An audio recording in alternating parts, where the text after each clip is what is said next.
Halo, apa kabar semuanya? Perkenalkan, nama saya Ibrahim. Saya dari Universitas Muslim Wawancara Subang. Saya mengambil prodi manajemen dan saya 11 Oke, di video kali ini saya akan menjelaskan materi tentang tingkat suku bunga dan penilaian surat berharga. Untuk itu, mari kita saksikan video ini. Oke teman-teman, jadi kali ini kita akan membahas terkait dengan tingkat suku bunga dan penilaian surat berharga.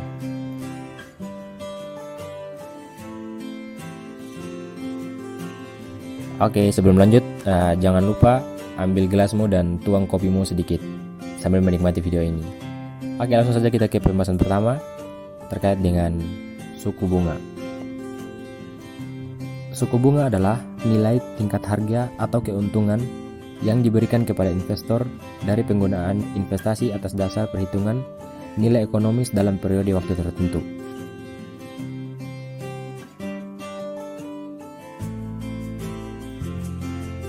Nah, suku bunga dibagi lagi menjadi dua, yaitu berdasarkan bentuknya dan berdasarkan sifatnya. Suku bunga berdasarkan bentuknya dibagi lagi menjadi dua, yaitu ada suku bunga nominal dan suku bunga real. Nah, suku bunga dalam mata uang dapat dibaca secara umum, sedangkan suku bunga real adalah suku bunga yang telah mengalami koreksi, didefinisikan sebagai suku bunga nominal dikurangi laju inflasi. Sekarang kita lanjut ke suku bunga berdasarkan sifatnya. Suku bunga berdasarkan sifatnya dibagi lagi menjadi dua, yaitu bunga simpanan dan bunga pinjaman. Nah, bunga simpanan ini merupakan tingkat harga tertentu yang dibayarkan oleh bank kepada nasabah atas simpanan yang dilakukannya. Sedangkan bunga pinjaman atau yang biasa juga disebut bunga kredit merupakan harga tertentu yang harus dibayar nasabah kepada bank atas pinjaman yang diperolehnya. Dari semua yang telah kita pelajari tadi, mungkin teman-teman banyak bertanya, lalu apa sih fungsi dari suku bunga ini?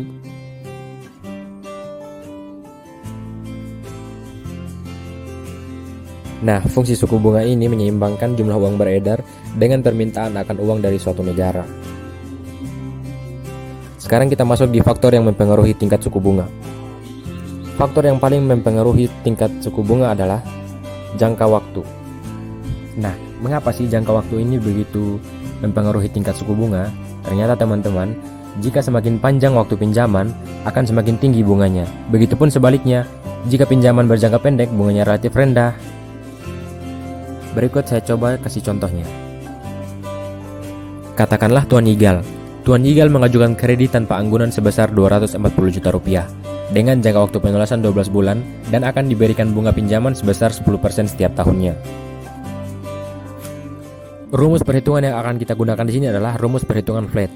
P sama dengan pokok pinjaman, I sama dengan suku bunga per tahun, T sama dengan lama kredit dalam bulan.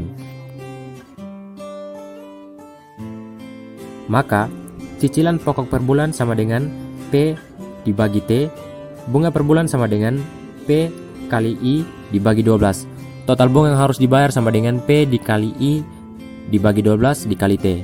Diketahui, jumlah pinjaman sama dengan 240 juta.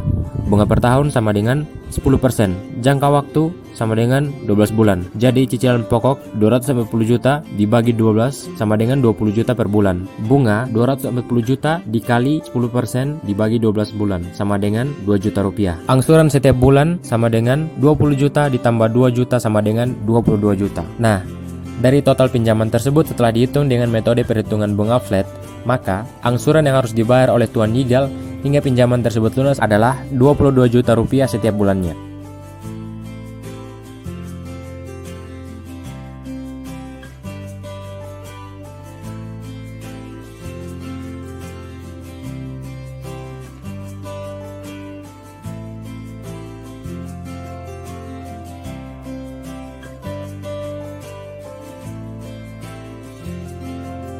Karena jenis perhitungan bunganya adalah flat, maka nilai angsuran tak akan mengalami perubahan atau tetap.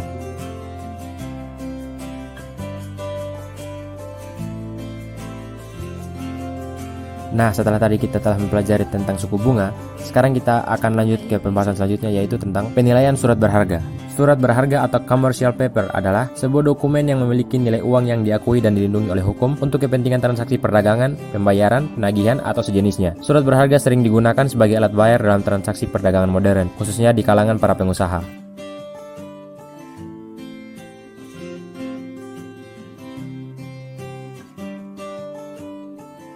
Sekarang kita masuk di fungsi surat berharga.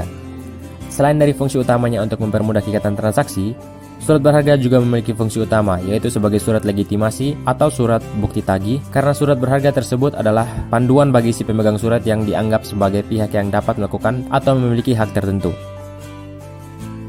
Setelah mengetahui fungsinya, sekarang kita akan masuk ke pembahasan selanjutnya, yaitu tentang manfaat surat berharga, ciri-ciri surat berharga, dan jenis-jenis surat berharga. Langsung saja kita ke manfaat surat berharga. Manfaat di sini dibagi lagi menjadi dua, yaitu secara yudiris dan dari segi fungsi. Yang pertama, secara yudiris sebagai alat pembayaran. Yang kedua, alat pemindahan hak tagih karena diperjualbelikan. Yang ketiga, surat legitimasi atau surat bukti tagih. Selanjutnya dari segi fungsi. Yang pertama, surat yang sifatnya hukum kebendaan. Yang kedua, surat tanda keanggotaan dari persekutuan. Yang ketiga, surat tagihan hutang. Ciri-ciri surat berharga. Yang pertama, surat berharga berbentuk dokumen tertulis. Yang kedua, surat berharga harus memiliki nama. Yang ketiga, di dalam surat berharga terdapat akta perintah atau janji membayar. Yang keempat, di dalam surat berharga terdapat nama orang yang membayar. Yang kelima, terdapat keterangan waktu pembayaran yang harus dilakukan. Yang terakhir adalah jenis-jenis surat berharga. Yang pertama, wesel. Wesel merupakan surat berharga yang memuat kata wesel di dalamnya, yang diberikan tanggal dan ditandatangani di suatu tempat. Yang kedua, surat sanggup. Surat sanggup adalah surat berharga yang membuat kata accept atau promise, di mana penerbit menyanggupi untuk membayar sejumlah uang kepada orang yang disebut di dalam surat sanggup itu, atau penggantinya pada hari pembayaran. Yang ketiga, cek. Cek merupakan surat berharga yang di dalamnya terdapat kata cek, di mana penerbitnya memerintahkan kepada bank tertentu untuk membayar sejumlah uang kepada orang yang disebut namanya di dalam cek. Yang keempat, kwitansi atau promise atas unjuk adalah suatu surat yang diberikan tanggal ditandatangani oleh penerbitnya terhadap orang lain untuk pembayaran sejumlah uang yang ditentukan di dalamnya kepada penunjuk pada waktu yang diperlihatkan.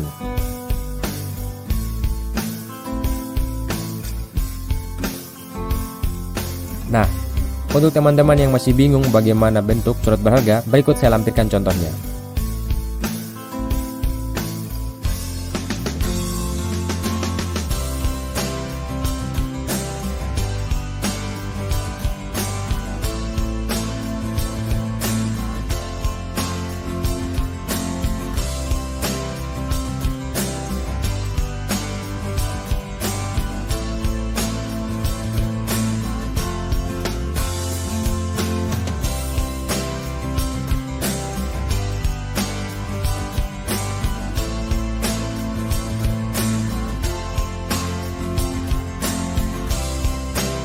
Oke teman-teman, demikian pembahasan kita terkait dengan suku bunga dan penilaian surat berharga. Terima kasih atas perhatiannya, selamat belajar dan tetap sehat.